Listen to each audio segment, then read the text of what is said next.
Hello everyone, welcome to Sabka Topper. Today we will discuss the topic the importance of variation.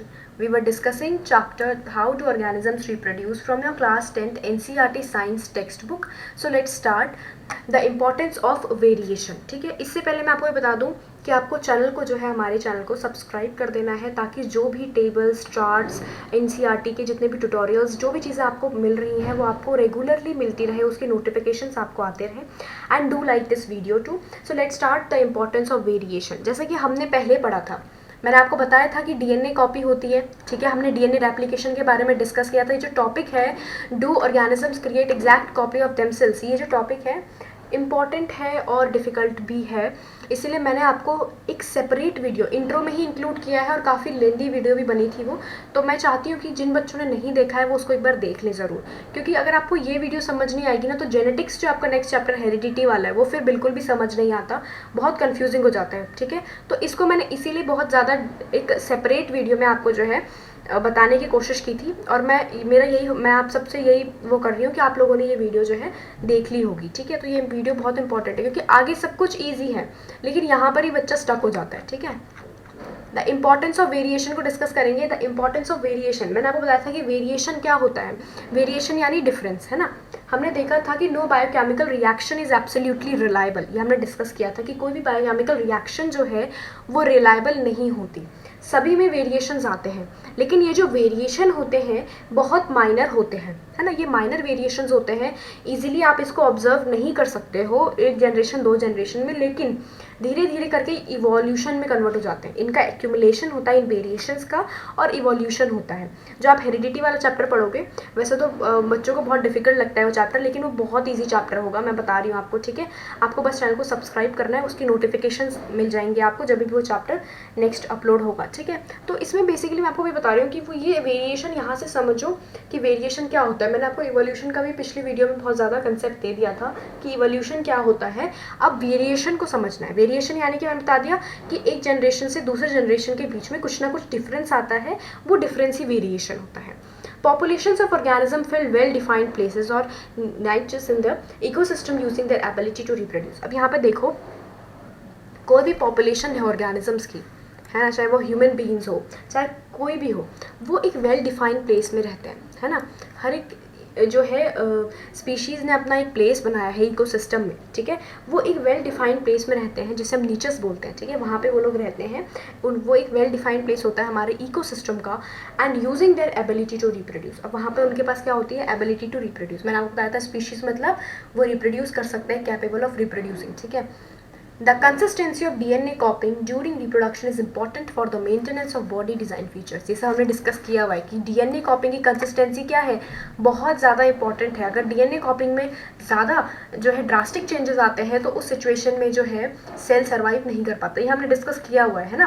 तो during reproduction is important for the maintenance of body design features, क्योंकि क्या होगा, DNA के through ही body design features जो है वो inherit भी होते हैं, that allow the organism to use that particular nutrient.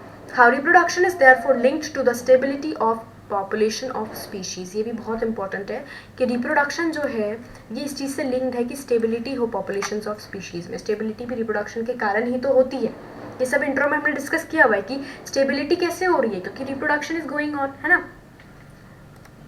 However, natures can change because of reasons beyond the control of the organism. अब देखो, कुछ चीज़ें तो हमने समझ ली कि वो एक पर्टिकुलर प्लेस में रह रहे हैं, वहाँ पर वो रिप्रोडक्शन कर रहे हैं, रिप्रोडक्शन से क्या हो रहा है, स्टेबिलिटी हो रही है पॉपुलेशन. देखो मैं आपको इजी कर रही हूँ. ठीक है, टॉपिक को इजीली समझ लो, आंसर राइटिंग स्किल आपको खुद आनी चाहिए. ठीक है, तो आपने ये चीज़ समझ ली कि पॉपुलेशन ऑफ ऑर्गेनिजम्स एक साथ रहते हैं, एक प्लेसेस में रहते हैं, उसके साथ उनकी जो है डीएनए कंसिस्टेंसी इंपॉर्टेंट है, वो रिप्रोड्यूस करते हैं ताकि स्टेबिलिटी हो उनकी पॉपुलेशन में, उनकी जो स्पीशीज़ है उसमें स्टेबिलिटी हो, इसीलिए वो रिप्रोड्यूस करता है. यहाँ तक तो हम समझ गए. लेकिन कभी कभी क्या होता है, ये जो वेल डिफाइंड प्लेसेस हैं, इन प्लेसेस में कुछ ऐसे चेंजेस आ जाते हैं जो ऑर्गेनिज्म की कंट्रोल के बियॉन्ड है.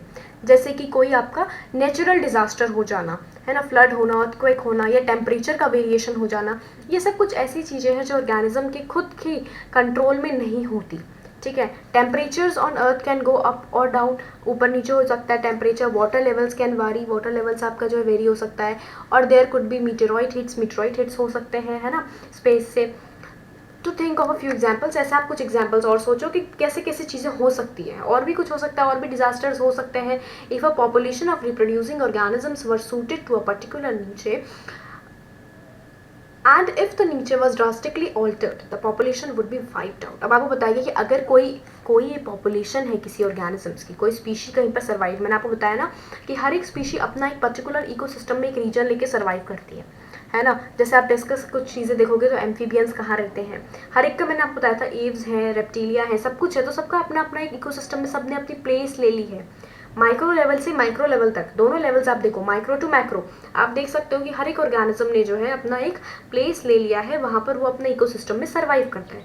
लेकिन इस प्लेस को हम क्या कहते हैं, नीचेस. और अगर ये नीचेस में ड्रास्टिकली ऑल्टर्ड कुछ ऐसी चीज़ें हो जाए, यहाँ पर आपको बताया हुआ जिस तरीके से, तो अगर कुछ ऐसा हो जाए जो beyond the control of organism हो, तो population would be wiped out. Population तो पूरी की पूरी वाइप आउट हो जाएगी. However, if some variations were to be present in few individuals, अब यहाँ से आपको वेरिएशन की इंपॉर्टेंस पता चलेगी. ठीक है, कि आपने देखा कि रह रहे हैं, ठीक है, वेरिएशन कुछ नहीं आ रही है. ठीक है, अभी आप ऐसे सोचो कि ऑर्गेनिज्म एक स्पीशीज़ है, वो रह रहे हैं, वो रिप्रोड्यूस हो रहे हैं, लेकिन कोई वेरिएशन नहीं है, बिल्कुल वैसे एग्जैक्ट है. लेकिन इन्वायरमेंट जो है वो किसी एक पर्टिकुलर ऑर्गेनिज्म को तो फेवर नहीं करता है ना.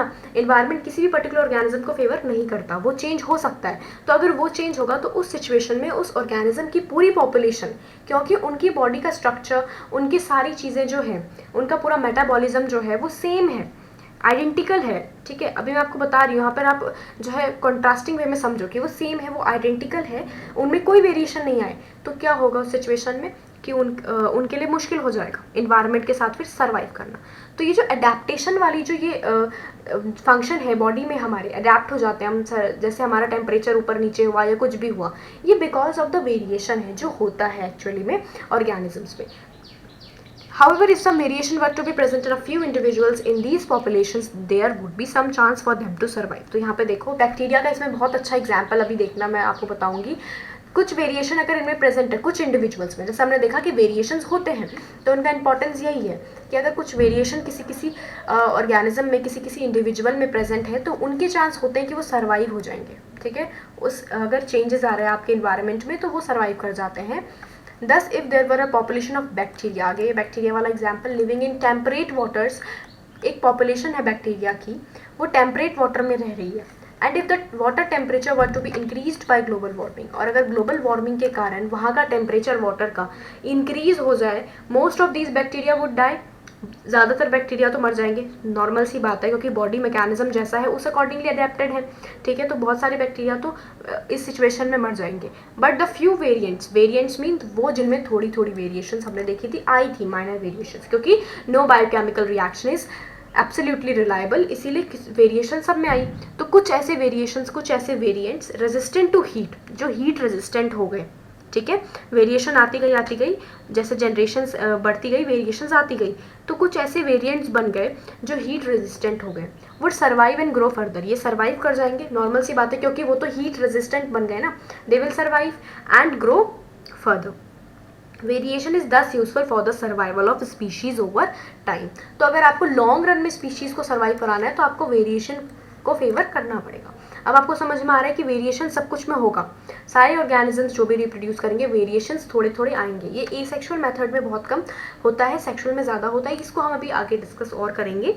ठीक है, आपको ये दोनों मेथड्स अभी समझ में आ जाएंगे. अभी आपको बस ये समझना है कि इंपॉर्टेंस ऑफ वेरिएशन क्या है. यहाँ पे आपको समझ में आ गया कि ऑर्गेनिज्म को सर्वाइव करने के लिए, है ना, अगर फ्लक्चुएटिंग जो है टेम्परेचर है या फ्लक्चुएटिंग कंडीशंस में अगर ऑर्गेनिज्म को सर्वाइव करना है तो variation is very much important. ठीक है, तो यहाँ पर ये आपका टॉपिक कंप्लीट होता है, द इंपॉर्टेंस ऑफ वेरिएशन. इसके बाद हमारे पास नेक्स्ट टॉपिक आएगा mode of reproduction use by single organisms. जो सिंगल सेल्ड होते हैं, सिंगल ऑर्गेनिजम्स होते हैं, उनके साथ कौन से मोड ऑफ रिप्रोडक्शन होता है, ये हम नेक्स्ट वीडियो में जो है स्टडी करेंगे. अभी आपने ये पूरा स्टडी कर लिया, द इंपॉर्टेंस ऑफ वेरिएशन को. इससे पहले वाली वीडियो में हमने जो है डीएनए के बारे में स्टडी किया था, जो बहुत इंपॉर्टेंट वीडियो है. ठीक है, सो थैंक्स फॉर वॉचिंग.